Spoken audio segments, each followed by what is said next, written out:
Imagine a world unlike ours, a world governed by simplicity and restriction.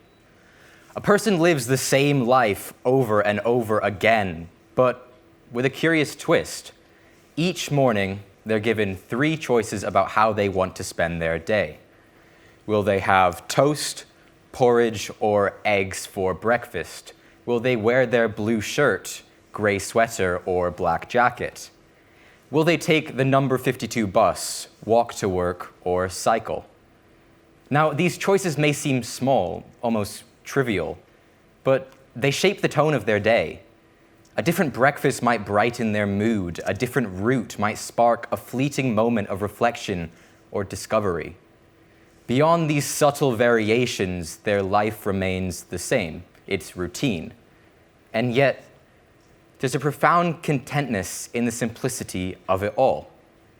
And this asks the question, does limiting choice actually make life better?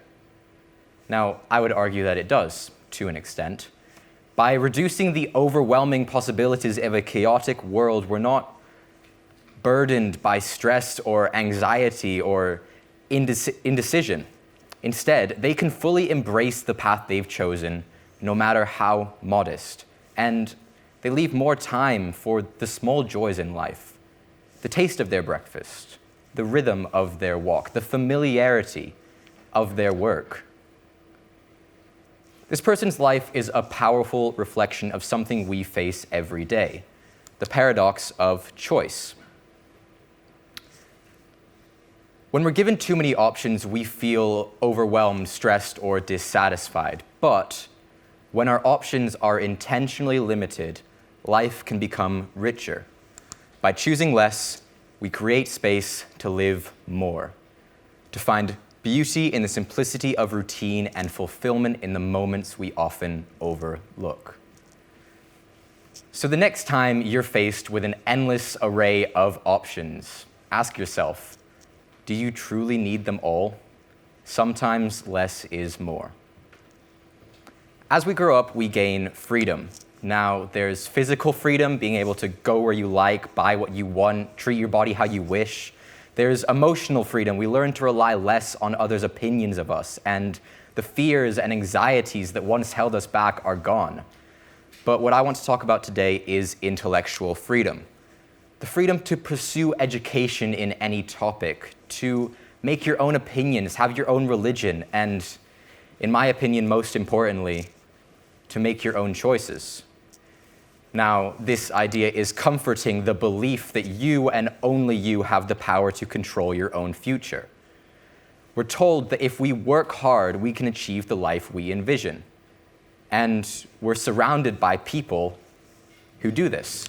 Think of Nelson Mandela, imprisoned for 27 years and fought to become the first black president of South Africa. Michael Jordan, rejected from his high school basketball team, now an all-time great.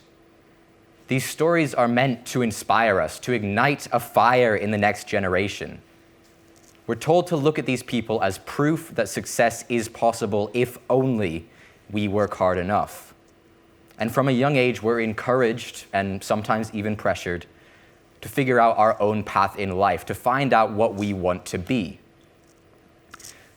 But with so many role models, so many paths to follow, how do we decide who to look up to, what to aspire to, how our own life should play out? The abundance of choice, while liberating, can also be paralyzing, leaving us unsure if the path we're choosing is the right one. Psychologists call this choice overload, a state where having too many options makes it harder to decide. Think about buying a new phone case online. It seems simple, except when you do it, it's not. There are thousands of price points, designs, and color schemes to pick from. What starts as an exciting opportunity quickly turns into an exhausting ordeal. And the stakes are even higher when those choices involve our future. Just think about a real decision, choosing a career path. It seems monumental. Should you follow your passion or choose financial stability? How do you decide what degree, job, or city to live in? These choices aren't just about today, they affect the rest of your life. The irony is that while freedom of choice is meant to liberate, it often is the very thing that holds us back, keeping us stuck in our tracks and crippling us before we even have a chance to move forward. So, how do we look past these feelings of insecurity when faced with a decision? First, we need to accept that there is no perfect option. Embracing imperfection in our choices allows us to focus on making a good choice rather than being paralyzed by the search of an ideal one. Often, it's the pursuit of perfection that keeps us stuck in indecision. As Salvador Dali once said, "Have no fear of perfection. You'll never reach it."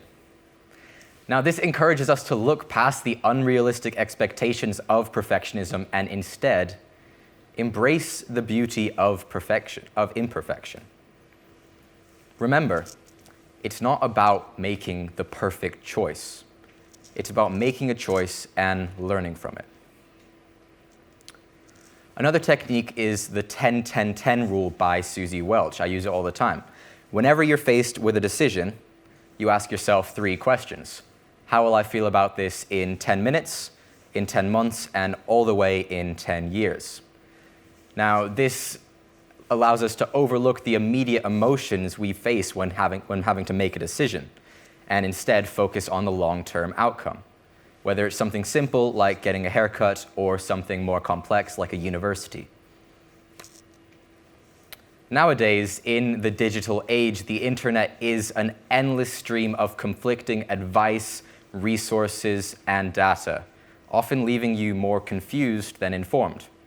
So, limit your resources, set a timer, focus on a few trusted sources, and you'll be well on your way to making clearer, more confident, quicker decisions.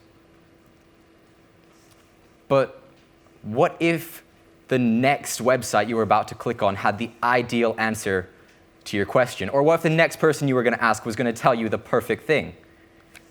This is FOMO, the fear of missing out. But I'm not going to tell you about that. The truth is, no one can experience everything. By shifting our perspective from what we're missing out on to what we're gaining, we can become more content with the lives we've made. We live in a world where we can do anything if we truly want. Millions of opportunities will arise throughout our lives, each one tempting us to stray down an unknown path, challenging us to grow and better our character. But life is short, and the reality is that no matter how much we want to do it all, we can't. Some dreams will remain unexplored, and some doors will close before we even realize they were open. And I hope you'll take this away from my talk. Self-fulfillment doesn't come from endless deliberation or the fear of missing out. It comes from embracing the choices you do make and committing to them wholeheartedly, with everything you've got. There's too little time to weigh every option, to endlessly judge. At some point, we just need to act. Building character and crafting a life you're proud of takes time. It requires triumph, failure, and regret. But each choice, each experience shapes you into the person you're meant to be.